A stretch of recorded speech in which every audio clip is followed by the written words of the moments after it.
आज जैसा कि 22 मार्च विश्व जल दिवस है और जल दिवस के उपलक्ष्य में जल कैसे संरक्षण करना चाहिए, जल क्योंकि जीवन के लिए अमूल्य है।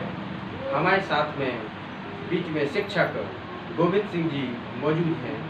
जल से क्या क्या फ़ायदे हैं, जल को कैसे संरक्षण करना चाहिए, उसके बारे में हम शिक्षक गोविंद सिंह जी से पूछ रहे हैं। जी सर बताएं। अब देखिए, विश्व जल दिवस के मौके पे जी आज के समय में जो सबसे बड़ी समझने वाली बात है जी वो ये है जी कि जल तो संसार में बहुत है, कहना चाहिए महाद्वीप बहुत कम है और महासागर बहुत ज़्यादा है, लेकिन जो महासागरीय जल है वो आदमी के पीने के योग्य नहीं है, व्यक्ति के पीने योग्य नहीं है। और जो जल पृथ्वी पे है उसका अधिकांश भाग बर्फ के रूप में है। तो जो पीने योग्य जल है वो बहुत कम मात्रा में है।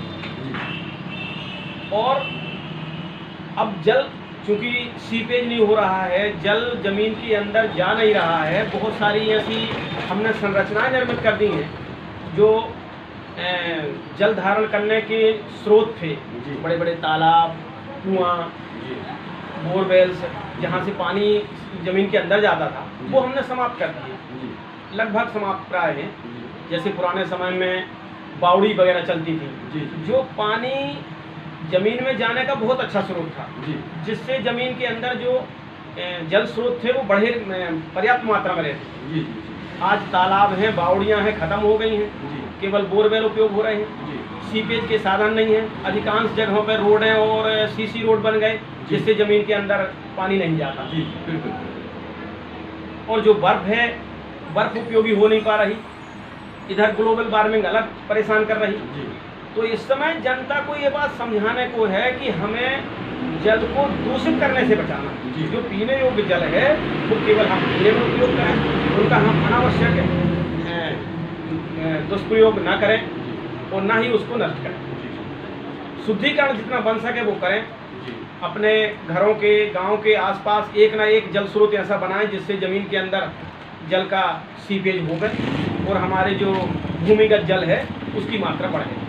अच्छा, कई लोग ऐसे रहते हैं, जैसे जल संरक्षण के बारे में मैं अपने बता रहा हूँ कि उसमें जैसे अपन कुछ नहाते धोते हैं, उसमें से जो पानी वेस्टेज निकलता है उसको भी अपन को संयोजित करके रखना चाहिए। उस बारे में आपका क्या कहना है?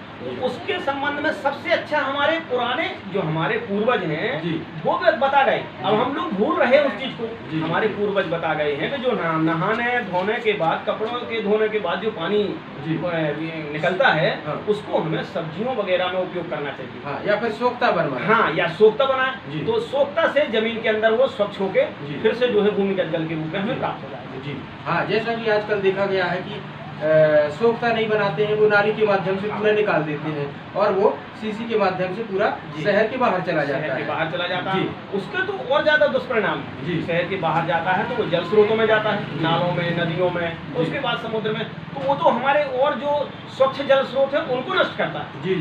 तो हमारा पानी के सोख्ता बनाने से डबल फायदे हैं। एक तो हमारा पानी रीयूज हो गया, दूसरी बात जो हमारे स्वच्छ जल स्रोत हैं उनको गंदा होने से हम बचा लेते हैं। तो हमें ये करना चाहिए। अच्छा, पहले हम लोग एक कल्पना करते थे, कई लोग कहते थे कि पुराने लोग कहते थे कि जल कुछ दिनों के बाद पैसे में मिलेगा, और वो बात आज साबित भी हो रही है। लोग कंटेनर खरीद रहे हैं, पीने के लिए पानी खरीद रहे हैं। तो इस बारे में आपका क्या ख्याल है?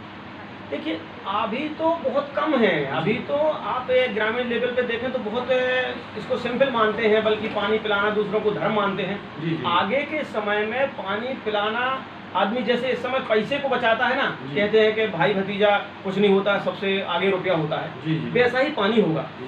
पीने वाला पानी आदमी बचा के रखेगा, चाहे रिश्तेदार हो चाहे भाई हो, उससे भी बचा के रखेगा, क्योंकि बहुत महंगा होने वाला है। पानी स्वच्छ जल जो है ढूंढे नहीं मिलेगा। जल सामान्य बढ़ रहा है, पीने के जो उपयोग हैं वो बढ़ रहे हैं और स्वच्छ जल निरंतर घट रहा है। अच्छा, तो अंत में मैं आपसे ये पूछना चाहूँगा कि क्षेत्रीय लोगों को और जन समुदाय को आप जल के बारे में क्या संदेश देना चाहेंगे? मैं तो जन समुदाय से ये कहूँगा कि जो सरकार की कुछ ऐसी योजनाएं चलती हैं, जैसे बलराम तालाब है, वाटर शेडिंग की तलैया तालाब हैं, जी पुराने बीहड़ हैं, जी इन्हें जीवंत रखना चाहिए। जी अगर ये जीवंत रहेंगे, हमारे तालाब हैं गांव में, जी शहरों में, तो जी। एक ना एक तालाब ऐसा होना चाहिए जो पूरी तरह से ना सूखे, जी जी तो उसके द्वारा जमीन में जी। जल धारण होगा, जी। और जल धारण होगा तो निश्चित हमारे लिए स्वच्छ जल मिलता रहेगा।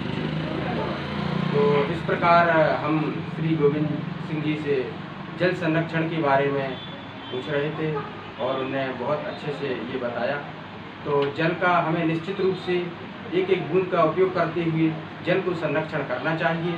मैं कैलाश सेन, अनादि।